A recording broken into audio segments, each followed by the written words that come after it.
Entitled parents tell me to F off in my own yard? Enjoy your free shower. This next post is from r/EntitledParents. A few years ago, I lived at a house that was a block away from a public park. It was a very large public park, and I noticed there was 2 soccer games occurring when I left one Saturday to go to the grocery store. When I returned home about 45 minutes later, I noticed there was a truck parked outside my property. The occupants of that truck were on my property. There was 2 children dressed in soccer uniforms, their mom and dad, and a large Doberman. The Doberman was lying on a blanket, the parents were setting up their family's picnic lunch, and the kids were all chasing each other, all on my front lawn. I couldn't believe my eyes. I pulled my car into my driveway and walked over to the family asking them why they were on my property. The entitled mother then snarled at me, "What does it look like? We're eating lunch." I asked them why they weren't eating in the public park that's a block away, and then she responded, "It's more peaceful here." I stood in complete shock and then said, "This is private property and you all need to leave now." The mother's response was, "Go frake yourself, you little bee." I was furious. I pay the mortgage, I do all the lawn work, and you think it's okay to trespass and tell me to go on my property? So this is the easiest revenge ever. I walked right beside them to the outside tap that was attached to my sprinkler system and turned it on. The family started screaming and grabbed all their stuff and ran to their truck. The mother and father were screaming obscenities the whole time and said that they were going to, quote, get me. Well, this is where revenge number 2 comes in. I downloaded my security camera footage, which showed their license plate, and brought it to the next door neighbor who just so happens to be a police officer who was working that day. The parents were charged with trespassing, and I had a smile on my face for the rest of the day. Those parents won't ever get on my lawn again, I tell you what. All jokes aside, OP, I don't think you're a crabby old person who wants people to get off their lawn. I really think you were justified in wanting those parents to get off your lawn, and when you asked them politely, they were like, what's your problem? Get out of here. So I definitely think they were deserved to get doused with a little bit of sweet revenge. However, I think calling the cops and filing trespassing against a family having a picnic on your lawn is a bit far, but hey, it is your house, huh? Stepmonster tried to kidnap me and my sister for Christmas. This happened in 2009 when I was 15 and my sister was 11, so I honestly don't remember it well. I had to call my mother to fill in some of the details, and it helped a little. My parents got divorced when I was 10. My mother got primary custody, but we stayed with my father for about 3 days a week, sometimes more. They took turns spending the holidays with us. We'd spend them with one parent one year and then the next parent the next year. In March of 2009, my father and his then girlfriend at the time, named Molly, broke up after he confessed to cheating with the woman that eventually became my stepmother. Years later, I found out that the affair had been going on for almost 2 years by the time that he told Molly. He introduced stepmom to us in May, on my birthday actually, and they almost immediately announced their engagement. From that moment, she started trying to force us all to be a happy blended family, which usually meant forcing us to do everything she, or sometimes my stepbrother, wanted by pretending that my mother wasn't in the picture.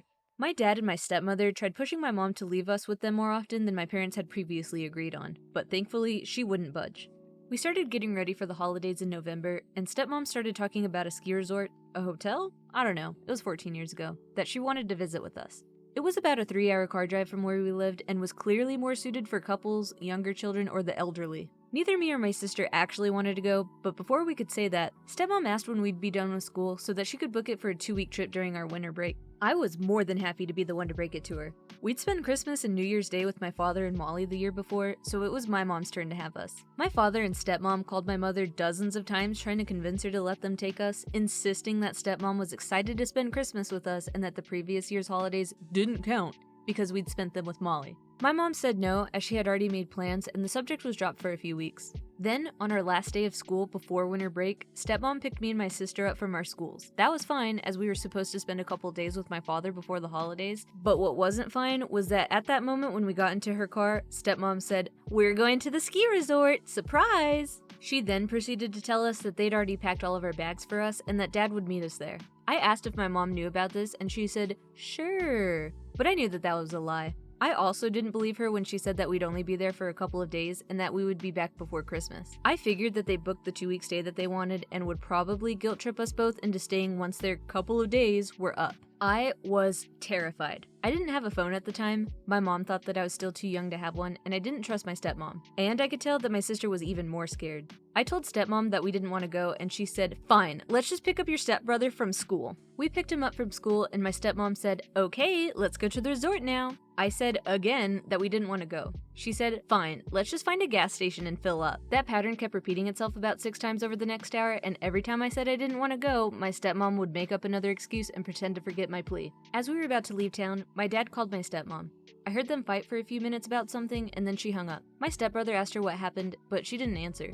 Then she said, "I'm taking you guys to your mom's." She then turned the car around and took us home. When we got there, my mom pulled us out of the car and screamed at my stepmom to leave, which she did. My mom was hugging us and bawling as if she hadn't seen us in years. She didn't tell me the full story until a few days later, but basically, my mom called my dad in a panic because he had never told her when we'd gotten home, which he always did whenever he picked us up from school. He was hoping that she wouldn't call until we were already at the resort. My father knew that lying would do more harm than good, so he told her their plans. He tried to spin it around as something that my sister wanted, but my mom wasn't buying it. She told him that if stepmom didn't take us back to her place now, she'd call the police. My father and my stepmom ended up taking my stepbrother to the resort. They kept bragging about all of the fun that they had and all of the things that me and my sister had missed out on. Later, my stepbrother confided in me that he actually hated it. He barely saw his mom while they were there, and he spent Christmas mostly alone in the hotel room. My stepmom called both of us selfish for trying to ruin their holidays. So much so that my sister actually felt guilty for a while, and I had to reassure her. My mom didn't call the cops or press charges, and at the time, she didn't know if what stepmom did actually qualified as a crime, or if they'd even help. She was also scared that it would ruin our relationship with my father, with whom she was still trying to stay on amicable terms with. A few years later, she told me that she regretted not calling the cops. And that's the story of how I got my first phone. OP, your stepmom sounds insane, and your dad's insane too for letting all of this happen in the first place. Like, what was the point in all of this? To take your kids on a romantic ski vacation and have them stay in the room the whole time? Anyways, OP, I'm glad that you and your sister were okay and you weren't forced to go on this terrible ski trip. And you got a phone in the end. Entitled parent upset because their kid won't sleep without visiting our cats every day, and we said no. Our neighbors who live in the same house have a 3-year-old son, and we have 3 indoor cats. One day, the father knocked on our door, telling us his son lately grew fond of cats, and if it was possible for his son to see our cats. We let them in, and it turned out the boy has 2 left hands when it comes to animals, and his father doesn't interfere when the kid chases at them, screeches at them like a siren, pulls on their tails, and throws hard toys at them. As you can guess, along with the cats, we weren't too pleased either. The next day, same time in the evening, the father and the kid knocked on our door. The father demanding that his son can meet, quote, meow meows again. This time my husband opened up the door and was somewhat surprised by them requesting to visit again. Blindsided, he let them in again. Same procedure as the day before, a solid half hour of screeching and chasing the scared and startled cats. Day 3 we just sat down for dinner and the father knocks on our door letting us know that it's his son's bedtime and he's ready to play with his meow meows again. I kindly but clearly explained that we're just about to have dinner and we cannot make this a quote daily play date because our cats are not happy about this as they're not used to children and one of them is even blind. I told him that it's too much for the animals and my husband and I are working full time and our evenings having dinner together is our relaxing time that we'd like to spend alone.